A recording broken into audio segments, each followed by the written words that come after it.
No matter how you travel, it's good to have a plan. Some people plan every minute. No sleep, bus, museum, another museum. While others only plan to take it day by day. When it comes to your finances, a plan is just as important. You can count on Credit Karma to give you the insights you need to understand your options so you can take charge of your financial path and find your way to money. Explore how you can make financial progress with confidence today. Intuit Credit Karma. Karma you can count on.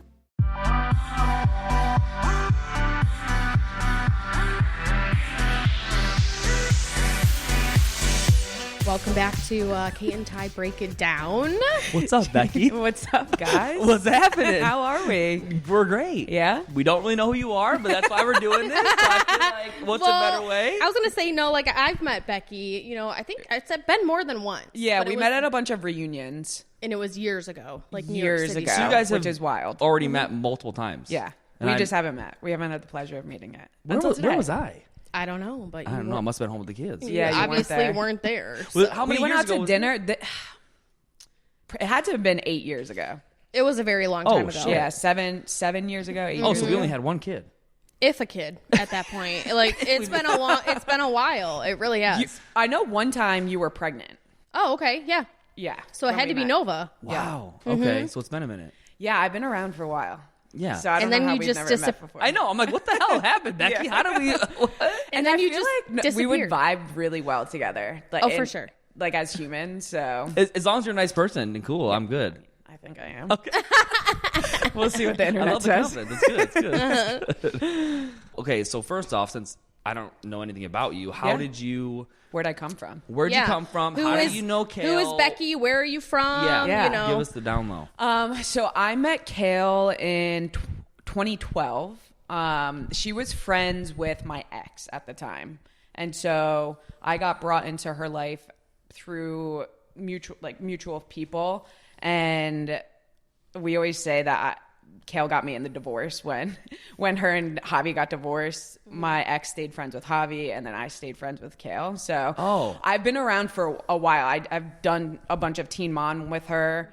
I did marriage boot camp with them. Oh, shit. You did marriage boot camp? Yeah. She did. Yeah. I did Kail's dating show. What Kail was had it? a dating show? Kail went... I don't know. I'm like, what? something clone where like it was all different people that looked like Quavo. It was crazy. Wow. Never knew. Now I'm going to have to go and find this. It's Yeah, just like- a bunch of reunions I've done, but it was funny because the marriage boot camp, they made it seem like I was the reason that Kail and Javi got divorced because there was a whole rumor about me and Kail dating. So that's the whole there war was. on the Yeah. internet is Kail and I dated. I was the reason that Ty's like, no, His face? what is No. going Yeah. on No, 'cause right I'm now? like thinking, you're saying marriage boot camp. I'm like, Yeah. well, why were you even in a marriage boot So camp? when you're not even married they to were any doing of these people? they were doing a mock wedding, and they asked if anyone in the audience objected, and I just stood up, and and Javi's face was, no, like what is she? Because he didn't know I was there. Oh, he didn't? No. Yeah. Yeah. Like they had pictures blasted all over their hotel room of me and Kail kissing. Which actually makes it seem like we did have something, but we did not. I can assure you. So how did they get a picture of you kissing? So Kail was pregnant. I brought Kail to a Pride with me, and she was pregnant, and we took a picture kissing, and she was like, can we just kind of play into this so people don't know I'm pregnant? And I was like, yeah, girl. Okay. Okay. What do I have to lose, you know? So you and Kail never had a relationship. No. Me and Kail have always. I'm naturally a kind of flirtatious person, just in my nature of speaking. I enjoy conversating with people, and me and Kail have always had a very interesting dynamic. It's always been very playful, always been completely just a friendship, but as Kail navigated her own sexuality, it's always just been a like topic of conversation. Oh yeah, it Yeah. has been. I had no idea there was any rumors. I didn't know you guys. You didn't? No. Google? Are you living under a rock? Yeah, Google my name and all that comes up is Kail's ex-girlfriend Becky, or did Yeah. Kail and Becky date? Oh, it was So you're setting years. record straight here. We never. Never. Okay. No. Okay. And we spoke about, I went on her live show with her in Philly, and I spoke about that I give off this like guilty no when I say it. And I don't know why, because I started dating my now wife that exact time when all those rumors started, and I've been with her since. So we've been together for 8.5 years. So when would we have dated?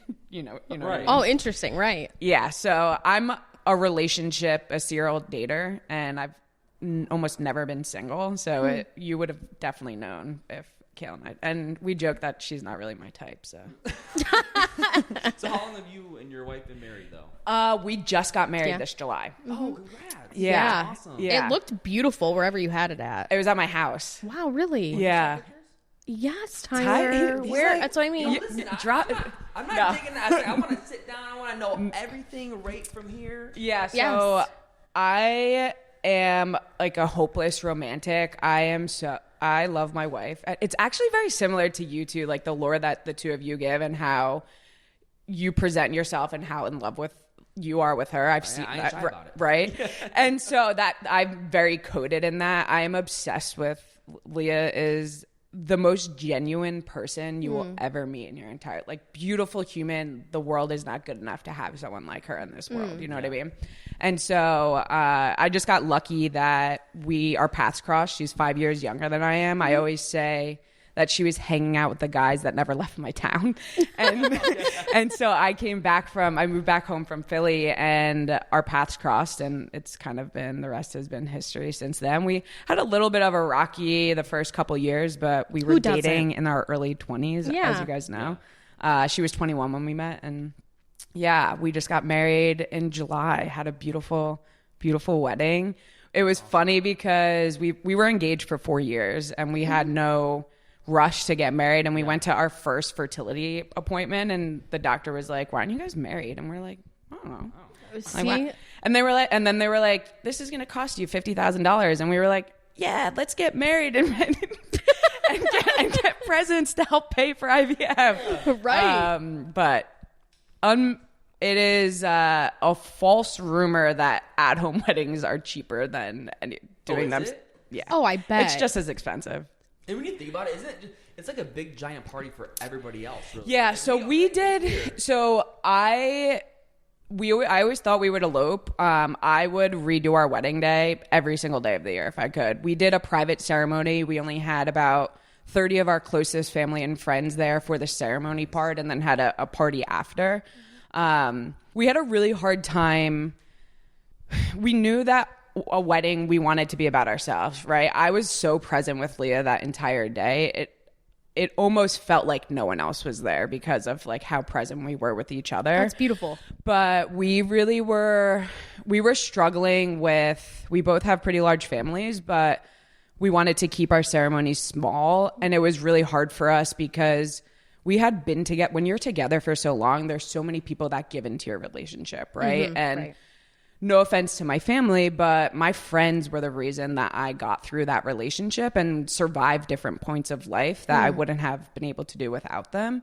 And they deserve to be there. They deserve to see our love. They deserve to. And so that's why we decided not to do really, really small. And we decided to open it up to our closest friends that, you know, meant something to us throughout those almost 9 years together. Yeah, I think we can agree because we have our families are crazy. So like Yeah. your friends become your chosen family. Like it's your tribe. Yeah. I chose my tribe. I was born into kind of a shitty one, so I'm gonna redesign it a little bit. That's how it was for us. Yeah. And so we. Yeah. But it's funny you mentioned how people like question you about like, well, you guys have been engaged. Why are you getting married? And it's like we were engaged for what, 9 years? Long Wow. time. Yeah. Long time. But I also proposed when we still had braces. You still had Yeah, I was.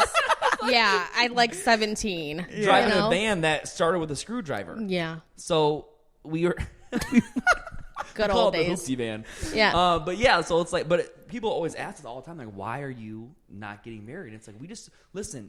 we got engaged. I'm like, hey, I promise, I love you so much. Don't want to be with anybody else. Yeah. But like, what's the rush? Yeah. Like, what's Literally. the big deal? And honestly, all the stuff that we went through in the 9 years, I'm glad it happened while we were engaged. And like, I always say that. Yeah. Like, it's like, but people have a weird, like, they're like, why you just get married? It's like, dude, calm down.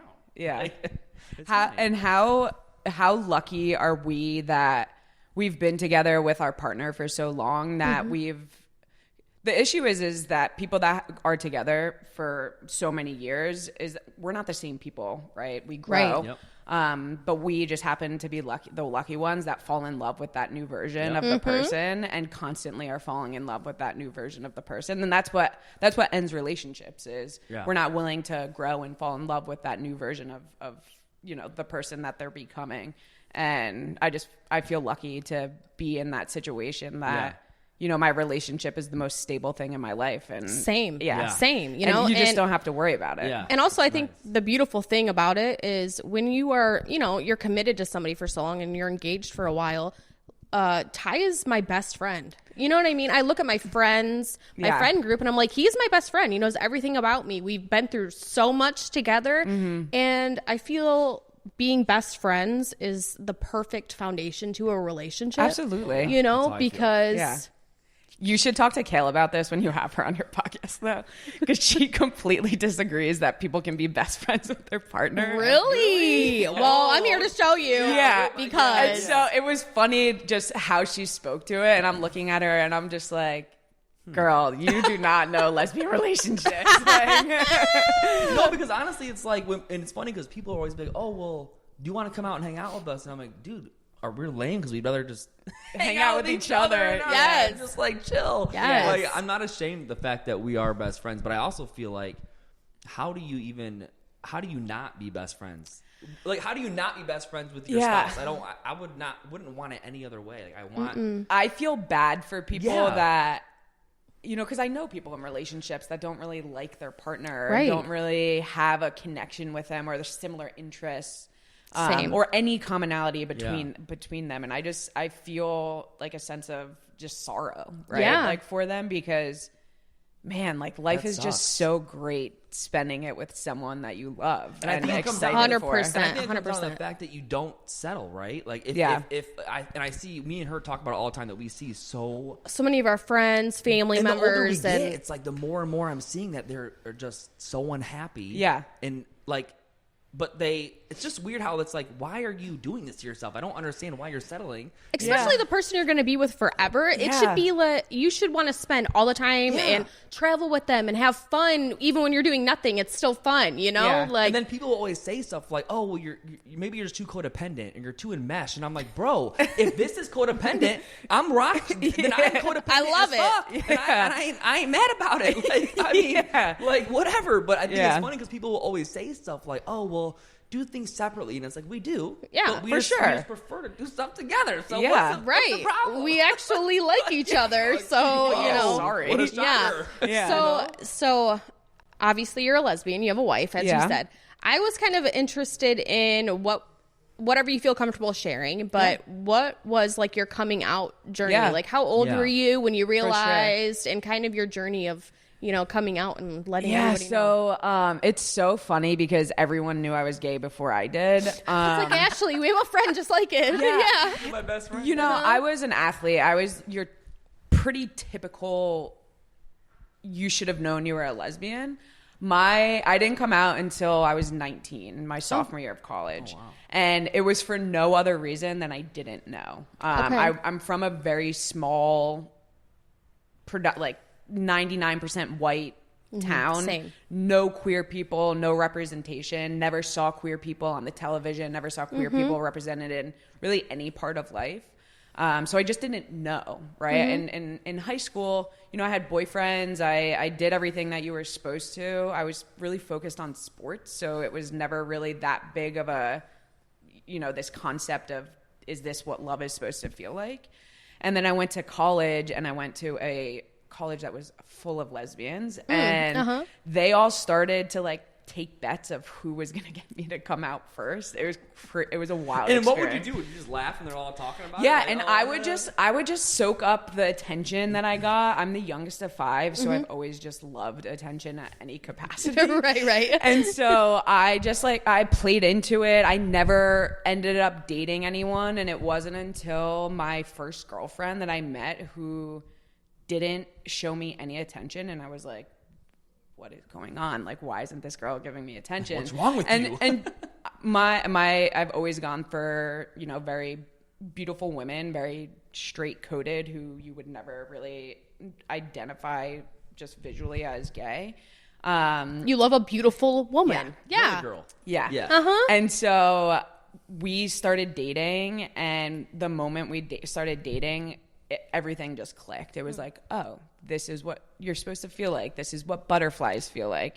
This is what, sexual relation, like whatever it is, so feels you're saying like. back when you had the boyfriends in high Yeah. school, you didn't ever feel. It just felt like that's what you were supposed to do. Right. And I went through all the phases of boyfriends and doing whatever you needed to with men. And, it wasn't, it never felt like anything other than that's what people were doing. So I just did it as well. Did you feel like it was an expectation or like a pressure? I didn't feel pressured to do it. I just felt like, why wouldn't I be doing it kind of thing? Or if I don't do it, something's wrong with me, or like I don't. No, I never even questioned myself of it.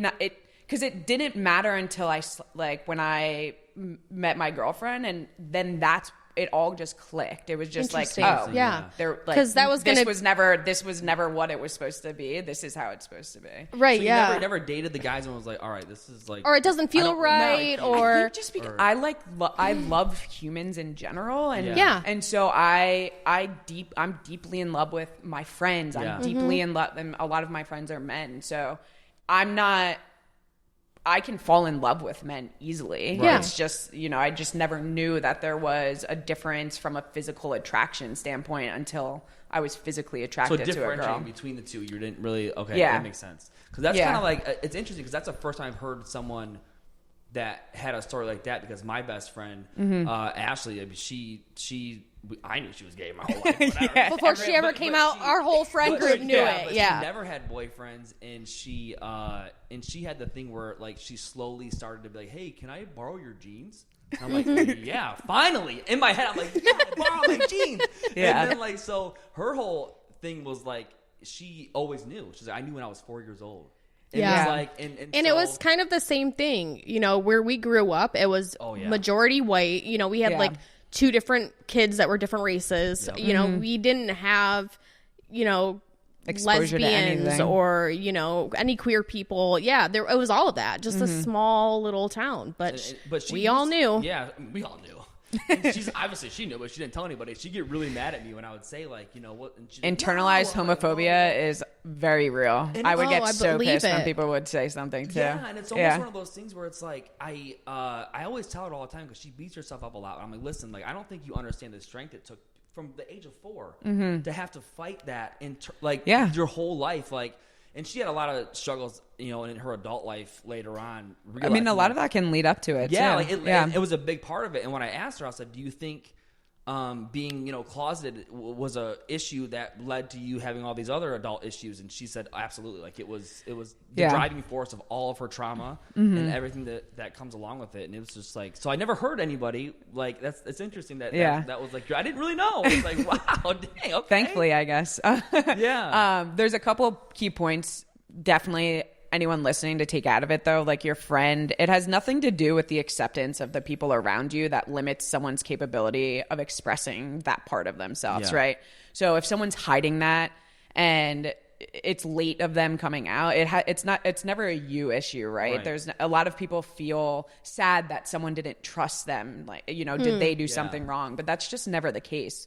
We just live in a world where we just question it, and so when I speak to this often. Queer people live a very different life from a maturity perspective. So your friend lived unauthentically themselves for such a long time that when they finally did come out and live authentically themselves, that's when they kind of started life. And so they're starting life at a later period of time, right?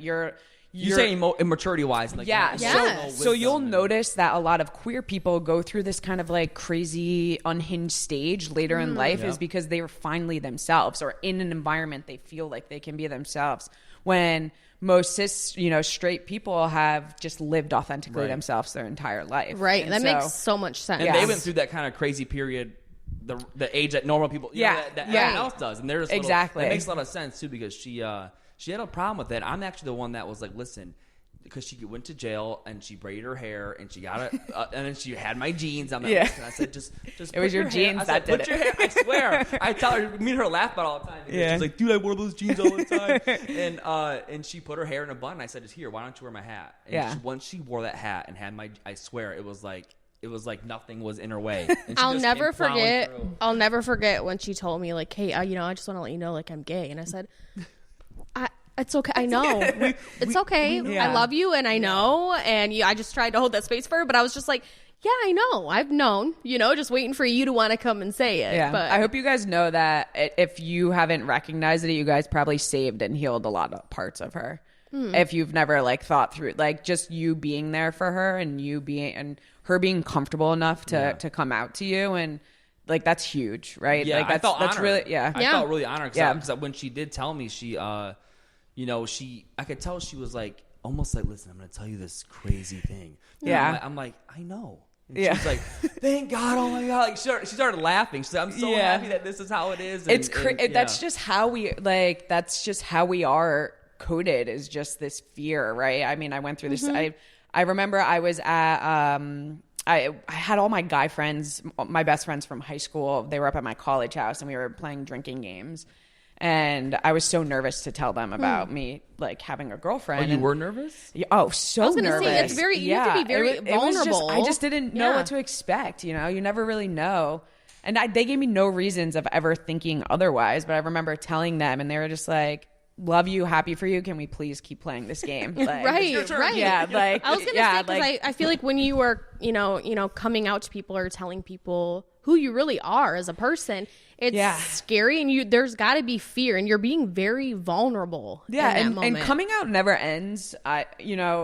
Even when I started, I work in corporate America, and so you're constantly coming out in every new person call that you meet. Like, what do you mean? What does that mean? Like, because people assume, right? People assume, I worked in a male-dominated industry for a while, and they asked if I had a boyfriend or husband, and so I was always in a situation of having to come out again. And there were certain, I spent a large deal of my first career life of just hiding the best part of myself, right? And it wasn't worth the conversation or the potential like backlash of it. And I didn't experience any type of, my family, my parents were accepting, my siblings were accepting. That's good. I never faced any of that hardship, which is really, not common. Like, a lot of people find.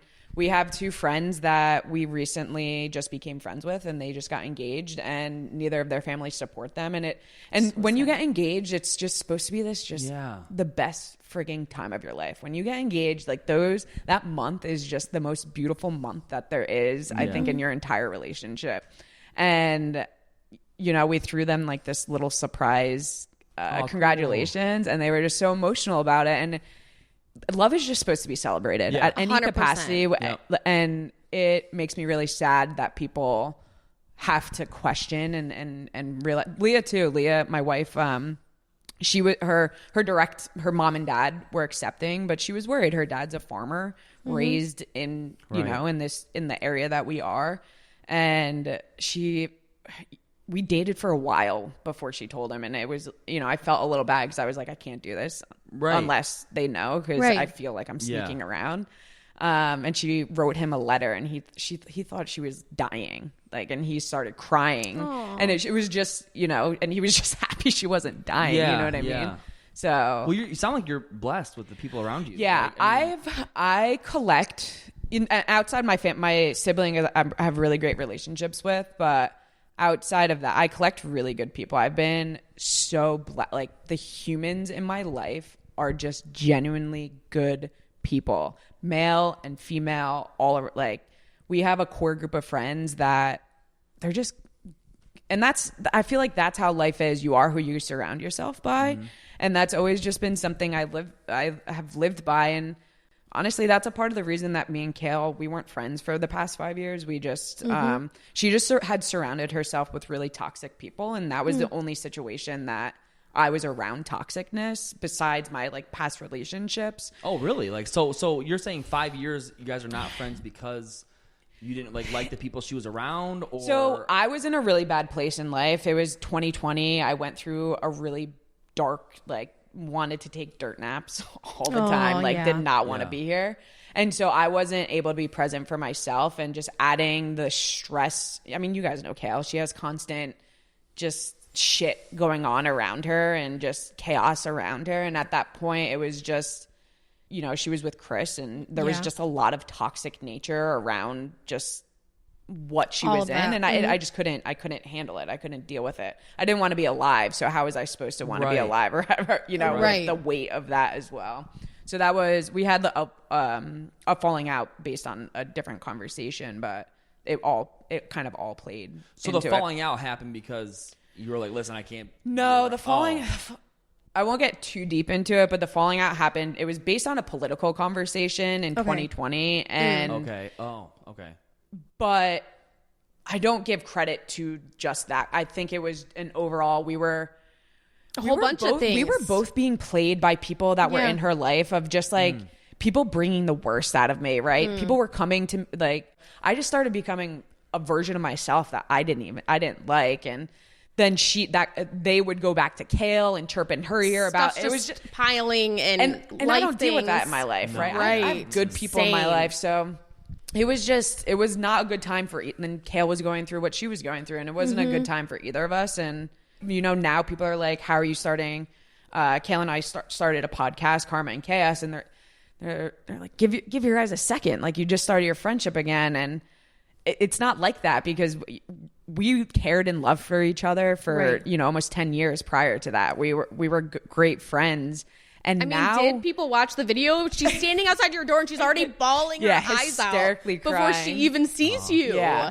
And I love and care for her so much as a person. And so that just kind of came back, and we are both the best versions of ourselves now than we've ever been. And so we finally get to give each other a friendship that we deserve. Yeah. It's been a really beautiful, she reached out to me. So my dad passed away in June, 2 weeks before mine and Leah's wedding. Oh, wow. And Kail reached out when my dad passed away. And so I was struggling with a lot of grief, obviously. Yeah. And I was struggling with people in my life who were important in my life that didn't reach out to, that didn't, because of whatever reason, they didn't, you know, give their, whatever that word is that you're supposed to. Or just be there for you. Yeah. Ask, and how so are you? when Kail reached out, it just like kind of struck something inside me of just validating my own grief of other people, and validating that you should reach out when something probably happens makes you to someone. reevaluate who you're around. Like, wait, why aren't these people it was a very, I mean, grief brings up so much, right? And so from that, it was funny. We started a conversation after, kind of just catching up, and she called me, and I was like, listen, I'm going to be honest. Like, I talked my shit the past 5 years, and I don't want this to come up now. And she just like respected that I was just like, hey, I talked my shit and it was never publicly. Does that mean? What do you mean? Just like, I just let people come. When Kail would have falling outs with people, they would always come to me to talk shit. Always. That's weird. Oh, wow. Yeah. Because they knew, and did you know these people that were? Yeah. Like most of them I knew, and you know, you guys know how the life is. Right after me and Kail had our breakup, or whatever it is that you call it, you know, tabloids were reaching out to me one after another, trying to get me to sell my story. And I think that's also why it was so easy for us, because I never publicly talked about her. I never publicly, you know, talked about our situation. And that comes down to you being a good person, and you care about the people that you care, that you love. I didn't need your motivation to break her, you know, right? Yeah. And so that's why I said to Kail, it wasn't really more so me talking shit. It was more me welcoming people talking about her, and that just never left like a good feeling for me. Yeah. But again, I was just like, I don't want these people coming forward and being like, right. And she was like, yeah. Okay. lay it all out on the table now. Yeah. You know. So. And you still hang out with those people are still in your life? Okay. No. Okay, No, They weren't people in my life to begin with. It's Okay. just like, for whatever reason, when Kail would have issues with people, they would They'd just come to you. scurry over to me. Interesting. Isn't it Every weird single, how, every like, single one. Yeah. It's like a damn plague. Like they want to just get. Yeah, let me man. collect as many people that can hate and agree with my opinion as much as possible. It's toxic. Yeah, I've done a really conscious effort in removing myself from toxic situations. I've been in toxic relationships that have hurt people I love because of that relationship pouring over into my other relationships. And so I'm very conscious of who I give my energy to. Yeah. Same. Yeah. And I've been so impressed with Kail in these past however many months of getting to know her, and she's grown up so much in the 5 years that I've been gone. You know, she even said, you know, we were talking and she was just she was talking about scheduling stuff to record our podcast, and she's like, I can come to you, no problem. And that was never something that Kail would have said when we were friends before. What And would she have said before? that I just drove to her all the okay, time. And okay. the almost 10 years of friendship, she had been to my house like a couple times. Like Wow. it was, Oh, yeah, really? it was like a very, and That's interesting. yeah. And so, you know, I said to her, I was like, Kail, I just want you to know, like, I recognize this effort and it's really appreciated. And she was like, I wasn't a good equal friend to you before, and I don't want that to be the situation now. And I want to make sure that you know that. And even little things like that, right? She'll check in on me, and not that she didn't check in on me before, It's just but different, right? it is different. Like she cares. I feel You sense that she it. cares Yeah. about me a lot more as a human, and like I really value that. And that's something, and I don't keep people around that aren't making those efforts anymore. Same. So, Right, and I feel like her Same. taking accountability is just it's another example of the growth, and that you have to have humility in order to For sure. bridge this gap. And I feel like, I think it's right for you to acknowledge it to her and say, like, because people need to hear it. Because honestly, I feel like we have a similar, like, you know, just going to therapy and just learning about yourself. And so when you do all the work, and it's nice to get validated from someone outside, but hey, I see it. Yeah. It's like, oh, thank you, because I've been bawling my eyes out for, you know, and doing all this shadow work. It's hard. Yeah. It's hard work. Yeah, when people are doing good and they're making changes, it's important. I feel like if you see it and you are a true friend, you do tell them those things. Yeah. Like I make it a point to reach out to all my friends at least once every 2 weeks. And I just say, how you doing? Yeah. I just had a kid. And it's funny because one of my friends wrote me and said, hey, like, how are you doing? And I was like, whoa. I was like, you know, you're the only one that asked me how I'm doing in like years. And it's not that I expect them to, you know, return the favor, but it's just one of those things where it's like, if I have a sense of like, I haven't heard from them in a minute, how are they doing? It's important just to, I think checking up is like one of the best things to do. If someone crosses your mind, text them. Yep. It's something that I've always lived by. Yep. And I meditate, and I'll be like, listen, you came across my conscience today. I just wanted to reach out and say how you know, what's going on. Check in. And then just sometimes thinking they're of like, you. it's great. Sometimes they'll write me back a novel. Like, oh my God. You never know what someone's going through. So I just No, want you checking don't. in on people is super important. Yeah, I was actually just conscious. I was on my flight here, and I was consciously thinking I've been pretty absent. I've been pretty absent from my friends the past past month and a half, just because Leah and I have been really deep in IVF, and I was like, now that things have slowed down a little bit, I consciously thought I need to. Everyone's been checking on me, which I needed this past month and a half, which is totally fine, but. When I get home, I was like, I need to do a trip around the world and just, you know, reach out to those people and check in with them and make sure that they're good too. right. So how is IVF? Like, how is that whole process? Yeah.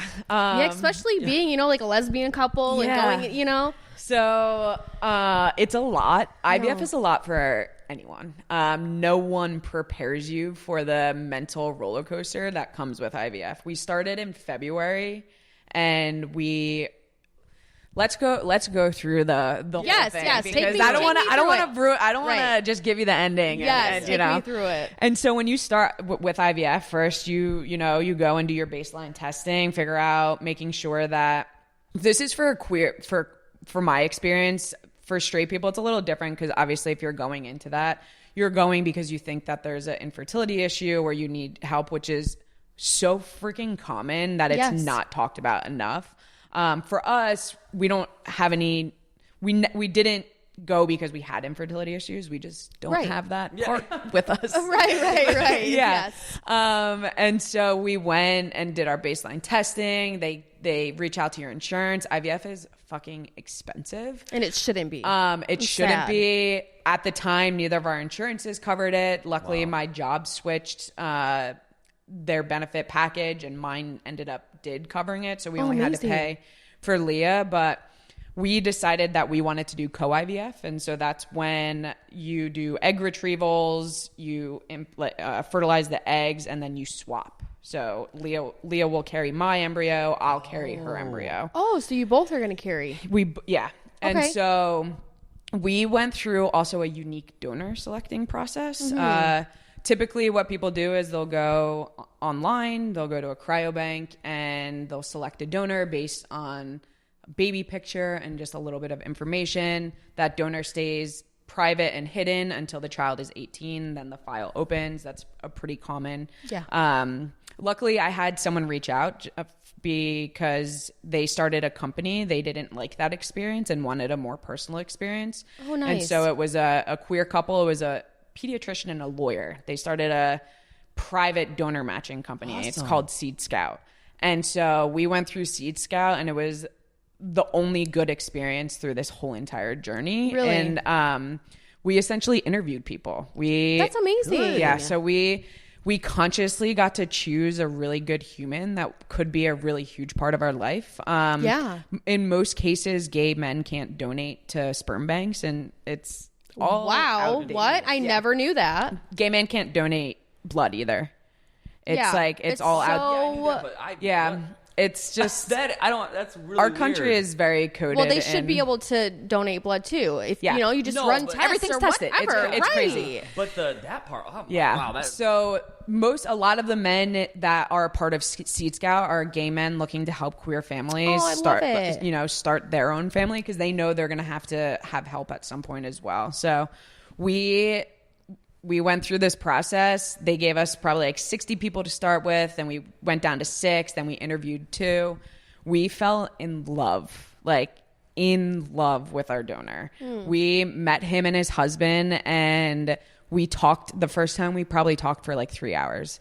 And we just felt so lucky that we had met him as a person. Right. And then we got to consciously make that choice that if our child ever wants to know that side of them, then we know that's a good person they're going to. That's beautiful. And we get ongoing medical history, and which is really important to us. And then they also limit to 3 families that he can donate to. You can pay extra to have exclusive with him, but we welcome that 3 families. So we actually get introduced to the other families as well. Leah and I just went out to dinner with one of the families last weekend, so we met them for the first time. Do they already have a child? No, they're trying right now. So our kids are going to be half siblings, but we're gonna raise them almost like cousins. Go on family vacations and make sure they know each other and know.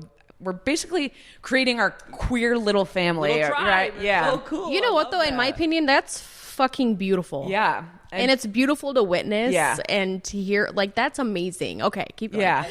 Well, that's the way it should be. Yes. The fact of you're actually consciously making a decision to not only invite this person, but the potential to be a part of and this you whole have thing. those conversations, right? Some people go into this not wanting a relationship, and that's totally fine. You can have, we get a yearly medical update, you get a yearly picture. And that's how some people want it, which is totally fair. For us, we wanted, it was funny when we met him, they were just speaking to how their parents are having a little bit of a harder time just conceptualizing it not being their grandchild, right? Oh, okay. Right. Because essentially it isn't, because it's our child. It'll be our child, but I was like, if your parents want to love our kid like a grandchild, let them, okay. See, this is why I told you if I could go back, I would have picked the gayest couple. We for always Carly. talk about it, because our adoption journey was obviously. It's what it reminds me a lot about, where it's you can have these small things, or you can be very together, and all that does is love the child more. Yeah, it's Which beautiful. I don't understand why people even have the other idea of like what could be so I think bad. it's fear based. Yeah, I mean, it is fear-based because you never know, someone's choice can change. Yeah. Obviously, someone's decision can change of what they're... Yeah. And I think for us, that's why it was important for us to find someone that was married in a relationship that had stability, that knew already what their future looked like or what they wanted, and also them being a gay couple. It's not like another female is going to come in and feel some type of ownership or some type of way about it. So it was beautiful. It was, and we'd met him for the first time. We went out. He lives in Chicago. We went and out to dinner with them. I'll show you guys pictures of him later. Yeah. He's beautiful too. So. Oh, he's beautiful. That makes it even better, you know? Yeah. Yeah. So that was the only good part of our entire journey, was choosing our donor. The rest has been a fucking nightmare. You have to go through psych evaluations, genetic counseling, lawyers. You have to... Genetic counseling? What is genetic counseling? So we have to do genetic testing, and our donor has to do genetic testing to make sure we aren't carriers of the same genes. Because when you're carriers of the same genes, you have a higher chance of passing that along to your child, and that can cause birth defects and things of those sorts, which is really bad. Which is crazy because straight people are just raw dogging it through life. I was just Right, exactly. Yeah. So after you do genetic testing, they come back and you have to have a meeting with a genetic counselor, and they go through your genes, the donor's family history, and explaining the likelihood of, based on their medical history, what it looks like moving forward, just so you know. Okay. Which was fine. It's just another way to have to pay more money for things. Of course. But, yeah, our genes were fine. It didn't. Which is good because you already love this family. That was so scary. nerve-wracking. Yeah. We were waiting for our genetic testing to get back, and I told the person that owns the donor company at Seed Scout, I was like, listen, I never want to go through this again. I'm just letting you know, get people's genetic testing done before they fall in love with someone, because we would have been heartbroken. Smart, if we had to go through that again. So yeah, it was just, I don't know if you guys know this. IVF costs are private, so every clinic is different cost based on their own choosing. Okay. So I had to price shop, essentially. I had to go pay $300 fees just to understand what their pricing was for their IVF. And since we chose to do a more expensive way, that's how we wanted to do it, and we didn't want money to be the reason we didn't start our family how it was. Did you find a really big difference in price? Oh, yeah. Insane. Really? Insane. In opinion, that is wrong. You're literally taking from people who literally just want to have a family. Yeah. And so, and at the time we thought we both had to pay. So we went with a more affordable option. We've had a really shit experience. Not the quality of care, but we've just had a terrible, we've just been a number in their system. And that is what it is. It was worth it to us because it was a third of the cost of anywhere else. And so it's been awful. The experience has been awful. But with that being said, one thing I didn't expect either was when we did our retrievals a couple weeks ago, and retrievals is when they take eggs to be able to fertilize, to turn them into embryos. I only got one embryo out of my retrieval. Wow. I had and I don't know why, I'm a pretty emotionally aware person of my emotions, but I had a full mental breakdown. I just felt disappointed in my body. Did I do something, you felt betrayed by your own body almost. Yeah. And so and then we went to do our transfers, and the doctor was like, oh, someone your age, that's normal. The second time you go, you'll have a better outcome. And I was like, why didn't anyone fucking tell me that before? Why didn't you tell me that, man? I'm having a mental breakdown. Yeah, we would have mentally prepared to have to do 2 retrievals, right? And so there was just a lot of emotion. And you're on hormone shots every day for weeks. Oh, you are? Yes. Oh, yes, I didn't know honey. that. Okay. Yeah, it's crazy. I thought they just went in and got the eggs out. 7 different medicines. It's wild. Yeah. They have side effects and stuff? I mean, this is hormonal, you said, so I'm assuming there's something. I'm an emotional person. I cry probably twice a day. And so for some reason, I think the hormones leveled me out. I felt really? Hey, can I get some more of those? Can you prescribe those for me? Yeah. Leah is normally not a moody person. She was moody. And people were like, wow, how could you do it together? It was beautiful. We're also obsessed with each other, so it just made sense for us to do it together. Yeah. Leah got 9 healthy embryos out of her transfer, and then because I only had one, they said that we should do a fresh transfer. So there's 2 different types of transfers you can do. You can freeze the embryos and then do a frozen transfer at any point. And transfers are when they implant the embryo into you. Okay. But because I only had one, there's a higher chance of embryos kind of dying through the process, right? Not making it. The freezing process. Okay. Oh, okay. So they didn't want to freeze my embryo because I only had one. Yeah. So Leah and I both did 5-day fresh transfers like 3 weeks ago. My transfer did not take, but Leah's did. So that one, Leah's pregnant right now. Oh my God! Yeah. It's still, thank you. I know. It makes me so happy. I know. It's still early, but Yeah. and that's a whole nother. We never really had to. We had to navigate the telling of people of Absolutely. Is it too early? Because she's technically, when we're recording this now, she's 6 weeks, and so It's still very early. It's scary time. it's early. But you know what? I had a conversation with someone that miscarriages and things of those things are so common and they're just not talked about enough, right? Yeah. Issues and complications. Right. And so when you wait till they say 12 weeks, everyone doesn't get to experience that little glimmer of excitement and hope with us, right? Well, don't rob it from us. And if something happens, how can they be there with you to support you? 100%. Yeah. That's exact. And so we are so over the moon right now. We're excited. I'll do another transfer again, and I'll try again. I wasn't even sad about my transfer not working because I was just so ecstatic about Leah's. Like my little embryo is like inside, like, you know what I mean? Amazing. Yeah. And so she's carrying your one embryo? Yeah. So my one embryo took. Your one embryo that's crazy because took. you guys are both going to be like Creating literally a piece of each other. Yeah. So wow, That's why we did it. Yes. And that's what it was important to me because initially I never wanted to be pregnant. That was never on my bingo card. My friends would have been, what the fuck? What are you talking about? Why do you think you didn't want? Because when we started going through this, Leah was, we sat down and she was like, Becky, I'm nervous about carrying the plan was for her always to carry my embryo first so we're both a part of this first pregnancy journey. And she was like, what if this is the only child I can carry? What if something happens and I'm never able to carry my own, or I'm never able to bring my own blood into this world? Completely valid. Yes. And I said, I would love to carry your embryo. And she was like, what? She was like, really? I was like, are you kidding? Like, how fucking beautiful is that I get to carry a piece of you? Like, I don't give a shit about carrying my own embryo, but like, I get to to do that for you. Like, how that's the best thing that I could do. Oh my God, you guys are beautiful. Yeah.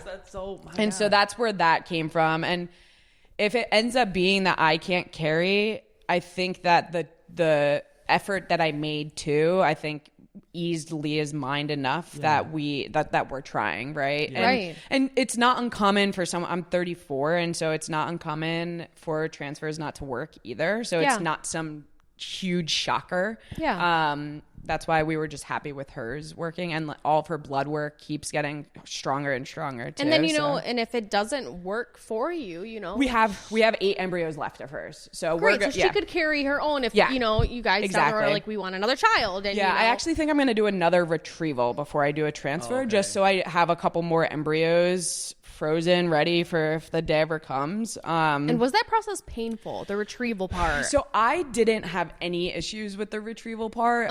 The aftermath is a little weird. It they had to go through my abdomen as well as inside. Yeah. So you just have tight pain. So when you try to go to the bathroom, you can't push because it's just cramping. Yeah. Leah had some complications after her retrieval. She had a lot of fluid, which could happen. But so it affects overall, differently. I wouldn't tell people not to do it, right? Yeah. It's nothing to be afraid of. It's worth it. Yeah. It sucks. It is what it is. Everyone responds to this past week has been wild because it just everything kind of just happened. This past week, I just started coming down off a month of hormones, and so it was just I was getting my period for the first time after being so this past week was just crazy. You've been through it. I'm like Leah's like, and it was funny. So they didn't call us when they were supposed to tell us our pregnancy results. And like Leah was hysterically crying in bed. And I'm sitting there like wide-eyed, like looking at her like, this girl better be pregnant because what the fuck is going on right now? Yeah. So but it sounds like there needs to be some reform even in that department as far as IVF. There just needs to be more guidance of expectations, right? Yeah. So we didn't have any expectations of how long certain phases were of what we needed. They just send you like 14 different medicines and shots and expect you to, Leah's a medical provider. She's a PA. So she knows that Thank world. God, right? Yeah. God. Yeah. And like, if it wasn't for her, like, and not for nothing, also a lot of people going through IVF might not have that support of a husband that can help and guide through that journey too. And I think about that often of just how lonely we were. Lucky we got to do it together. We had each other to go through that. Just how lonely some people must feel going through that process and the emotions that so kind do of you come think from it. that IVF could benefit from maybe having like a psychological department with each IVF like facility or whatever you want to call it? They have like a counselor. Or just I think it should be a specialist caseworker. counselor. I think each person should have a caseworker that helps guide them through each step. And it could stuff. And it could be that way at other places. That's just not the experience that we have. Right. And it could be because we went to somewhere that was cheaper, right? Like we're not getting that personalized experience. It could have been different. And so I think outside the medical part of it all, I mean, there should be some kind of psychological, like just support. Yeah, like, I restarted therapy a couple months ago, knowing that we were going to go through this, because I wanted someone to know me as a human before all the drugs. Yeah, right. Like I didn't want to like walk into therapy and just be like hysterically crying and them not knowing me as a person at all. Right. So I definitely suggest finding a therapist throughout this process too, because it can be lonely because there's different. Obviously, we have such a great relationship that we're able to communicate that, but there's so many unexpected feelings that come up through this process that having a therapist in general is great. Right. It's healthy. So, it's healthy. But what a beautiful it's awesome. At the end of it, it's such a beautiful thing. Yeah. So like how exciting. I know. And people always say that you're never really ready to have kids, but I think that for us, everything kind of made sense. I was a partier. I was a different state every weekend. Leah's a homebody, which was fine. That worked for our relationship. She stayed home. I went out.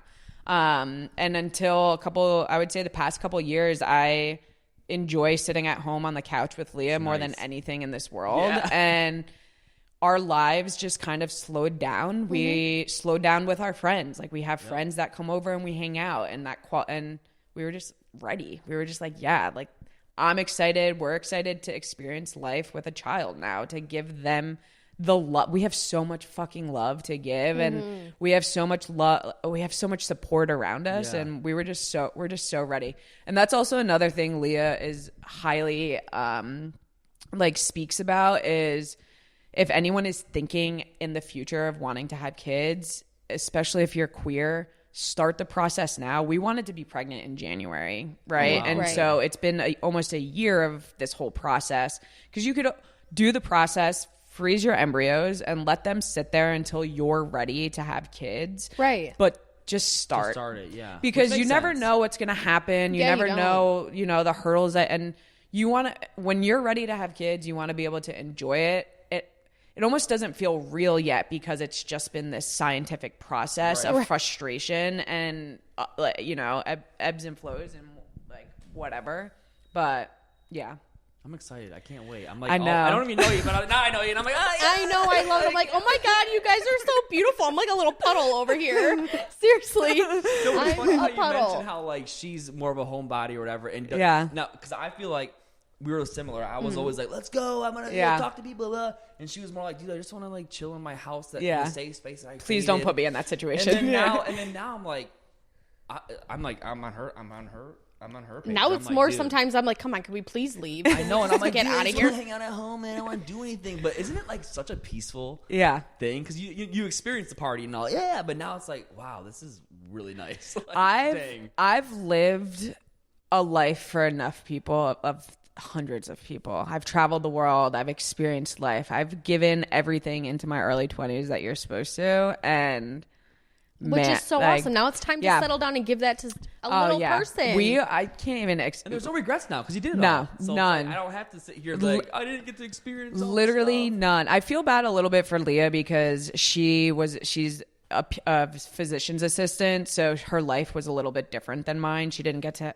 I lived college how everyone's supposed to live college. She was studying all through college, so she has a little bit more traveling that I'd like to see her just experience in the world. But you know what's cool? But we have time. But you know what's cool though is like your child gets to experience it with you guys and her for the first time. You know? Like for sure. That's beautiful. Yeah, we're excited. Oh my gosh, I can't wait to keep up on that. No, I can't wait. You guys are cute, and I have never even met her, and I'm like, you guys are so cute. Yeah, we need to get her on next. Yes. I can't wait for the world to just because Leah's one of those people, and it'll be interesting to see how she does in kind of a scenario. Leah's really funny, but she isn't funny for everyone. And you know what I mean? She is a silly, goofy girl. Mm-hmm. Like she is so freaking like cute and funny, but not everyone gets to really see that side of her until she is a little bit more comfortable. But I'm hoping throughout this, people get to know her and see her. She's the best. Especially because now that's it's like you can almost just this is how our life is. This is the process that we're in, and it's like what a beautiful way to introduce like everything. It's like this. Yeah. It's like dude, this is what's going on, and this is what we built. Like this, and this for is sure. Like, you already done your stuff. You partied. You got all out of your system. Everything. And now it's like now I'm family life, and it's so like and I'm excited. It's always been fun for me. I've always done well with the attention that comes with being friends with Kail and the things that come along with it. And I've always been very conscious of using that attention for things that are going to give back to the world. Mm-hmm. And even throughout this process of IVF and Leah and I creating a family, or even Leah and I getting married, the feedback that I am able to get from people of, we give them hope of what they could potentially have in the future is just, that is what I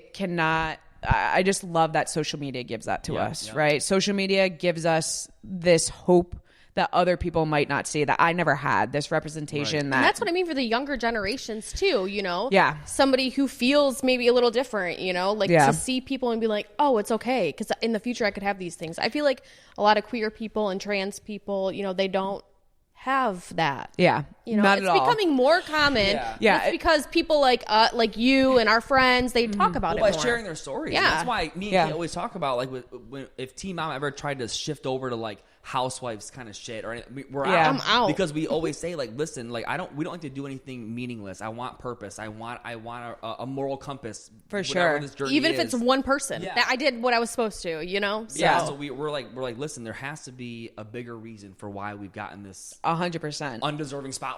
We don't know why this happened, but here it is, and so let's not waste it. You know what I mean? Do something good with it. Yeah. And I'm so ecstatic that you guys are starting a podcast because it leaves it leaves you to be able to do that a little bit more. Yes, right? and I love also it. A little bit more freedom because there's so many, Teen Mom has changed so and so it's much. clips of your life. It's it's little, consumable clips that are just like a fraction. They're and also picked out by somebody else. Yes, there's so much more to not full us. thoughts. Yeah, there's so much more and also to it's us. me and Kate have done so much work behind the scenes, just with therapy and just couples counseling, all and that just stuff growing, where, getting older. Yeah. And it's like that stuff.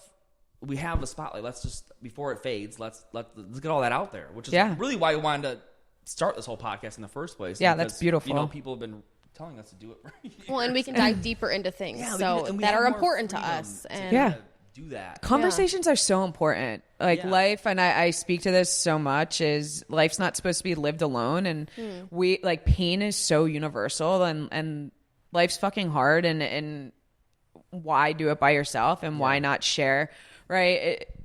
We have to use the things that happen to us in a way to give back, because if we don't, it's just going to consume us. And so what better way to make something worth of pain by helping someone else go through that pain or prevent someone from going through that by using that. Absolutely. You know, and just feeling alone, because I feel like everyone's got something going on. Oh, and yeah. I always try to filter even when I'm feeling myself being judgmental, I'm like, wait a minute, like, all right, there's something going on. I don't know about it. There's there's always something deeper going on. Even with the people who are the most cruel and vile, like, you're like, okay, this is coming from somewhere. So I feel like thankfully, we're people that think like that. 'Cause not everybody does, Yeah. you know. But like, I think something that's really important that me and Kate strive for is just staying curious. I always want to be curious. I don't ever want to label something and just be done with it and put it on the shelf. I want to like always keep it open. And that's why, like, when we saw we were, going to interview you, I was like, we don't know anything about Becky. I only know a little bit. Yeah. And he was like, well, that makes it even better. We're gonna have the best conversation ever. And I'm it's like, yeah. You guys should have seen us. We like got here and we're just sitting here in silence because we're like trying not to yap too much. Don't speak. Yeah, Becky's spitting stuff, and I'm like, la la la. I don't want to hear it. Till we have to press record. Yeah, Seriously. But I think staying curious is important. And that's kind of what. That's how we grow. Yeah. I mean, you got to stay curious about your own healing, your own journey, other people's. And I feel like this podcast and this platform is kind of like the perfect. Yeah, I think it's gonna open a lot of doors for the two of you because you're just such like thought-seeking people. I can tell already that it's gonna open doors for you to continue to grow at a different pace and different perspective than you were able to before. Consciously making sure that you're bringing on people that are gonna challenge you and love it. and educate you in your own personal growth, which is, I mean, not for nothing, it's going to make you better parents too, right? Like you make more connections with people, and you allow yourself to open your eyes to the possibilities of what could happen, and it just makes you a better person overall. I always tell them, I'm like, you don't gain anything by being around people who agree with everything you do. Like that is literally the definition of being stagnant. Like you'll never evolve, and if you're not evolving, you're just losing. Like you're really dying. So like the whole point of this is to evolve until I can't no more. And it's like that should never be like kind of like inhibited because you're surrounding yourself by people who like, I always say I want to be the dumbest person in the room. That's the goal. I want to surround myself with people who are wiser, more experienced, because like what do I have to gain if I'm around people who are like, yeah, you're right. Oh yeah, I agree with you. It's like, no, I love opposing viewpoints. I love. Oh God, does he? You would love to have a night at my house with my friends because we all don't agree on everything, and we all agree on the things that matter, right? From a moral position, but we don't agree on, and it's always just like bickering back and forth of just, it's funny. But there's healthy bickering. Oh, like, for sure. I feel like that's actually important to do that. Oh, like, 100%. Let's banter. Let's go back and forth about our opposing viewpoints. Like that's interesting to me because I feel like without that, there's no growth. And none. Then I'm like, if I'm not growing, I might as well just die now. Yeah. Right, so now, moving forward, all I know now is I want to meet your wife now. You guys sound like amazing people. Yeah, Leah is the best. I think we need to set something up if she's ever comfortable, even Zoom. Like I want to she would like you guys. She likes a little bit. She like gives like can feel energy, and I can tell that she would like being. I would love to keep up on your guys' story because, like I said, I have and I just want to say thank you for coming on and just being vulnerable and sharing who you are as a person. I think it's beautiful, and now we're invested. No, I am. I said she's like talking about all this stuff, and her wife. I'm like, I'm such a puddle. They're so cute. Well, we have a house that is open to people, like hosting people. If you and the fam ever want to come to New Jersey in the mountain, we have like a mountain house basically. Sounds amazing. It's beautiful. No cell service, you said? No, kids can come. We live on 20 acres, so like lots of stuff. I'll bring my camper. Yeah. I'll camp out in the yard somewhere. Yeah, please come. That'd be awesome. But I thank you guys for having me on. I've really enjoyed this conversation, and I think that there's going to be a nice friendship that comes from this. We're excited. Thank you. Thanks. Yeah. You have a podcast. So where can they find you? All of my socials are Hayter25, Hayter. That's Instagram, anything, whatever it is. That's the name for it. And then Karma and Chaos, you can find that on Spotify, Apple. You can find me always on Kail's Instagram as well, which I'm sure everyone listening knows who that is. And then For the Haters is my own personal podcast that I remember that. Yeah. I'm excited to. That'd be good. We need to come on that. Yeah, I was gonna say, 1,000%. That fits with us like I would love to have you guys on. All right. That, well, all right. We got some things to. Yeah. Thanks, Awesome. Take it down, break it down. Yeah.